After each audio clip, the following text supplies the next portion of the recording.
Hello students. So we were discussing yesterday about Bailey's Lian. So let us move further with the same topic. Bailey's Lian is one of the rights of the Bailey that we discussed, and it is one of the important rights that a Bailey has. And the Bailey can use this right whenever bailier refuses to pay his consideration or his charges as per the terms of the agreement of bailment. Now Bailey has done his part of job. He has given some services, like in case you have given your car for repair and in the repair shop, and the repair shop person has repaired the car. He has done everything which he was required to do, and now you have gone to him to take your car back, but you are saying, I don't have money right now with me. I cannot pay the money, the charges for the repair. Then that repair shop person can say, I will not return the car unless and until you pay the charges. So this right of Bailey to refuse to return the goods bailed to him by the bailier is said to be Bailey's lien. So it is said that Bailey's lien is a right to retain the possession of the goods. Although goods belong to bailier has every right to take back his goods. But he can take back the goods only after first the purpose is accomplished, second he pays the due charges to the bailey. So this Bailey's lien further can be of two types. First, it is particular lien under section 170. And what is particular lien? As a name suggests, particular lien means when Bailey can use the right of lien, right of retaining possession of the goods, unless the charges due on specifically those goods are not paid. Like for example, a person has given two cars for repair and he has paid charges for one of the car and he has not paid charges for the second car. Now the repair shop person can only refuse to return the second car on which charges were due and not paid. That means particular lien is a right to retain only those specific goods, those particular goods against which the charges have not been paid by the bailier for the services rendered by the bailey. So these rights are available to finder of the goods, which we will study further, pawnee or pledgee, which we will study further, agent and unpaid seller. All these persons, they have right to retain particularly. But in order to use this right of particular lien, you need to see whether these conditions are being fulfilled by you as a bailey. Now, what are these conditions? These conditions are, first of all, has Bailey rendered some services on those goods, and has he caused any change or any improvement in those goods as a result of what services he has given? Second, the services that he rendered or the labor that he has used on those goods, was that done as per the terms of contract? Like for example, you were asked only to repair the car, but in addition to repair of the car, you also added some accessories into the car. Now that was not as per the terms of the contract. And the bailier comes to take back the car and he says, I will not pay for the accessories that you have added. I never asked you to do that. So in that case, Bailey cannot say, unless you pay for those accessories, I will not return the goods, because the right of lien can be used only for the labor that he has used as per the terms of the contract. Third condition is he can use only specific goods for retaining the possession. Thirdly, in case possession has been lost by bailey, in case the bailey has given away the goods, and then after that bailier says, I don't have money to pay, then you cannot recover the goods back. You cannot regain the goods back, because lien is a right to retain possession. Means in case you have possession with you, you can retain the possession. But in case possession has been lost by you, you cannot recover back the goods in this case. So in this regard, we have a case also. This case of Adalji versus Cafe John Brothers. This case was for the repair of a refrigerator. So a person gave his refrigerator to a workshop for repair, and when he uh, got the refrigerator back, he did not pay for the repair charges, but he took away the refrigerator, and the repair shop person could not do anything to recover his charges because refrigerator was already delivered to B. But in some days, the refrigerator broke down once again. So again, it was given back to the same person for repair. Now this time, when repair was done and the person came back to get back his refrigerator, the repair shop person said, "Now unless you pay my last charges, previous charges, I will not give you your refrigerator back." So the law says, the provision says, now his charges for the previous repair, he cannot recover them. He can recover those charges, but he cannot retain possession of the goods for the earlier charges which were due, because at that time he had lost possession, because possession has gone back. So now the refrigerator has come back again, repair has been done, the person has paid for the fresh repair charges.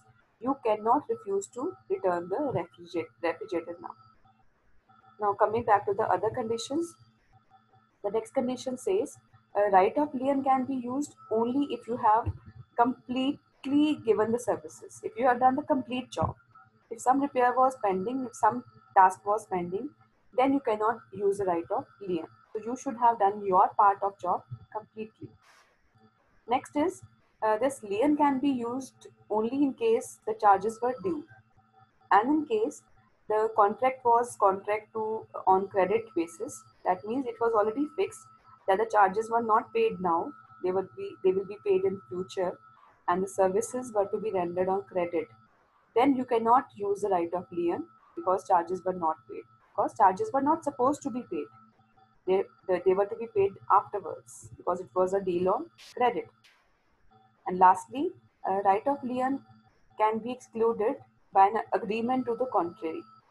If already a clause was mentioned in the contract of bailment that in any case right of lien cannot be used by bailee, and bailee has agreed upon the same when the contract of bailment was framed, then later on he cannot ask for the right of lien even if his charges are not paid by the bailer. So this was all about the particular lien. The second type of lien is general lien. General lien is covered under section 171. And general lien means there are some specific types of bailees, like mentioned here: bankers, factors, warfingers, attorneys of a high court, policy brokers, insurance agent.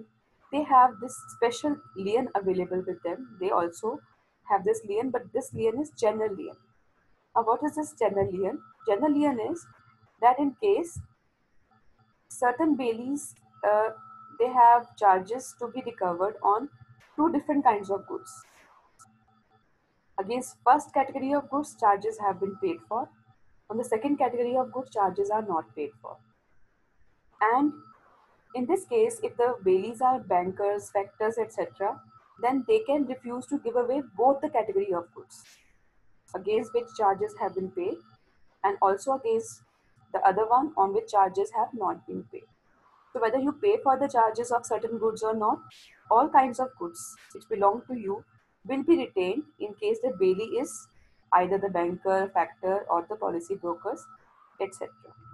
That means you have a right to retain the goods as a security for the general balance of account which is due on you. Like, see this example. Example says there was a CA. He has certain books of his clients with him, and the client has not paid his professional fees. So in that case, for recovery of his professional fees, he can retain the books and he can refuse to give away the books back to him. Another important part of this topic is the difference between general lien and particular lien.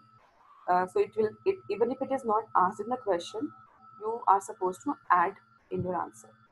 So you can see these differentiating points. So as already discussed in class, every difference-based question must be answered in this tabular form with the proper headings or basis of difference, like mentioned here. So meaning you all are clear. Section we have mentioned. The other differences are applicable on which type of goods? Now we have done already. Particular lien is applicable on specific goods against which the amount was not paid, amount was due. But general lien is available for all goods which belong to bailor, whether any amount was due on those goods or not due. All kinds of goods which belong to bailor can be retained. Another difference is right of lien when available. So particular lien is available when the specific services have been rendered by the bailee as per the terms of the contract. Whereas general lien is available for any general balance of account, any amount which is recoverable. For that you can always use the general lien, not only for the contract of bailment charges but other charges also. Then right of lien available to whom? So as discussed just now, general lien is available to some special kind of bailees like bankers, factors, wharfingers, attorneys of the High Court, or policy brokers or insurance agents. So here wharfingers are warehouse keepers, those people who keep the goods of somebody else in their wharfs. Wharfs are warehouses. On the other side, particular lien is available to any kind of bailee. Every kind of bailee is having particular lien, but only certain kinds of bailee have a general lien. Now the question arises, uh, how long is the bailee going to retain the possession of the goods? So first, in case he has surrendered the possession, despite not receiving the charges, if he has returned the goods back to the bailor, he has surrendered the possession. And because the possession has been lost, lien is lost. Because it is said that lien is a possessory right. So long you have possession, lien is there. If you lose possession, lien is also lost. Second, now why have you got this lien? Because some charges were due. So in case that those charges, that amount due on those charges has been paid to you, then also you have to terminate lien. You have to return the goods. And thirdly, abandonment of right of lien by bailee by entering an agreement. In case bailee has already abandoned your right, already it was mentioned in your agreement that after this time or after this condition, your right will be abandoned, will be cancelled. You will have to terminate the deal. So this was all about the topic of lien.